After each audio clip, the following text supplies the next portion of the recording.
Malam ini, malam terakhir tahun 2013, saya bicara tentang hidup oleh iman.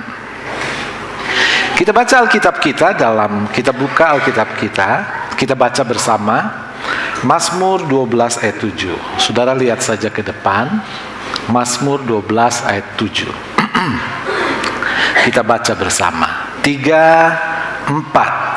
Janji Tuhan adalah janji yang murni, bagaikan perak yang teruji, 7 kali dimurnikan dalam dapur pelaburan di tanah. Katakan amin. Berbahagia orang yang percaya kepada janji Tuhan, karena dia akan mengalami apa yang dia percaya. Saudara, hidup oleh iman berarti pertama kita percaya kepada firman Tuhan. Firman Tuhan ada 2. Firman Tuhan adalah cara Tuhan menyatakan dirinya kepada kita.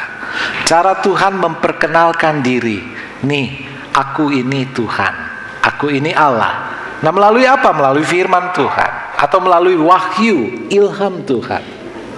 Ada dua cara Tuhan menyatakan diri. Ada 2 ilham atau wahyu. Pertama, wahyu secara umum. Tuhan menyatakan kepada manusia melalui ciptaannya. Jadi ciptaan Tuhan itu firman Tuhan. Jadi ketika kita lihat keindahan alam, kita akan berkata, luar biasa ciptaan Tuhan. Ketika kita melihat langit yang penuh bintang, kita akan berkata, luar biasa ciptaan Tuhan. Jadi Tuhan menyatakan dirinya melalui ciptaannya. Kedua, Tuhan menyatakan dirinya secara khusus. Secara khusus ada 2. Pertama melalui firman-Nya, Alkitab, firman Tuhan. Jadi kita bersyukur kita punya Alkitab, jadi lebih detail, lebih lengkap Tuhan menyatakan dirinya. Yang kedua, Yesus Kristus. Yesus Kristus adalah Allah yang sempurna. 2000 tahun lalu Yesus lahir, 2000 tahun lalu Allah menjadi manusia dan lahir, dinamai Yesus. Ketika kita melihat Yesus, kita melihat Allah. Ada banyak orang yang percaya kepada Allah yang sesungguhnya bukan Allah. Tetapi kita tahu Yesus adalah Allah. Katakan amin. Firman Tuhan itu seperti surat yang berharga.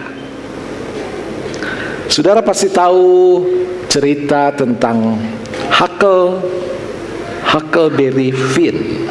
Huckleberry Finn adalah cerita anak-anak. Waktu saya kecil, saya senang dengan cerita-cerita H.C. Andersen, Mark Twain. Nah, Mark Twain adalah penulis buku yang berjudul Huckleberry Finn. Dan ini sudah difilmkan. Saudara tahu, Mark Twain pernah menulis surat kepada putrinya pada tahun 1875. Kepada anaknya dia tulis surat. Mungkin kalau waktu itu sudah ada handphone, mungkin tidak ada lagi surat, SMS kali. Nah, saudara tahu pada tahun 91 suratnya ditemukan dan dijual. Hanya surat biasa, tetapi dilelang harganya saudara tahu berapa? 33.000 US dollar. 300 juta lebih. Jadi surat seorang Mark Twain untuk putrinya itu sangat berharga. Alkitab adalah surat yang berharga dari Tuhan. Ketika kita membaca Alkitab, maka kita membaca surat yang sangat berharga. Kalau saudara imani surat-surat Tuhan yang ada di dalam Alkitab saudara, maka surat-surat itu akan berubah menjadi berkat-berkat besar. Katakan amin. Jadi kalau saudara yang mengalami berkat Tuhan dari Alkitab, itu pasti mengerti apa arti surat kuasa. Tahun 2014, saudara harus lebih percaya bahwa Alkitab adalah firman Tuhan, adalah surat yang berharga. Alkitab juga adalah surat warisan. Donald Trump, salah satu orang terkaya di dunia, mewariskan uang sejumlah 3 miliar US dollar kepada anaknya. saudara. Beruntung sekali, anaknya udah cantik, muda, punya uang 3 miliar dolar. Bukan 3 miliar rupiah loh, 3 miliar dolar. Berarti sekitar 3 triliun. Itu sebuah warisan. Itu belum seberapa. Saudara tahu Louis Vuitton? Saudara, baju apa? Tas. Ada merek-merek Louis Vuitton. Kalau saudara ke Mangga 2 banyak tuh Louis Vuitton, cuma 100 ribu, 200 ribu.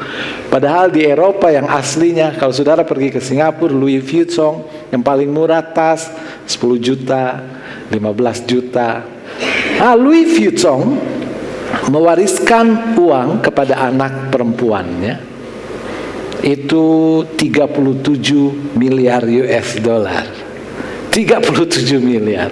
Berarti 37 triliun. Buset dah, orang Jakarta bilang. Minta ampun uang segitu. Kita setengah mati cari 1 juta satu hari atau 100 ribu satu hari, setengah mati. Dia punya 37 miliar US dollar diwariskan. Alkitab adalah surat warisan. Katakan amin. Apa yang diwariskan Alkitab kepada kita? Kerajaan sorga. Louis Vuitton mewariskan 37 miliar, berarti masih ada angka, masih ada batas. Tapi yang diwariskan Allah kepada kita itu tanpa angka, tanpa batas, unlimited. Tidak ada batasnya. Mungkin sekarang kita terbatas, mungkin kita secara finansial saya terbatas, secara finansial saudara pun terbatas, kekayaan kita terbatas, tetapi nanti ketika warisan Allah dinyatakan kepada kita, kita memiliki kekayaan yang unlimited, yang tanpa batas.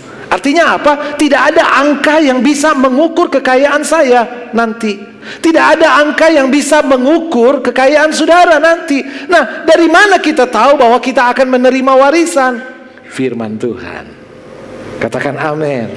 Jadi firman Tuhan yang kita pegang adalah surat warisan. Coba saudara baca. Aku akan memberikan tahta, aku akan memberikan mahkota kepadamu, aku akan memberikan kemuliaan, aku akan memberikan kekayaan yang besar.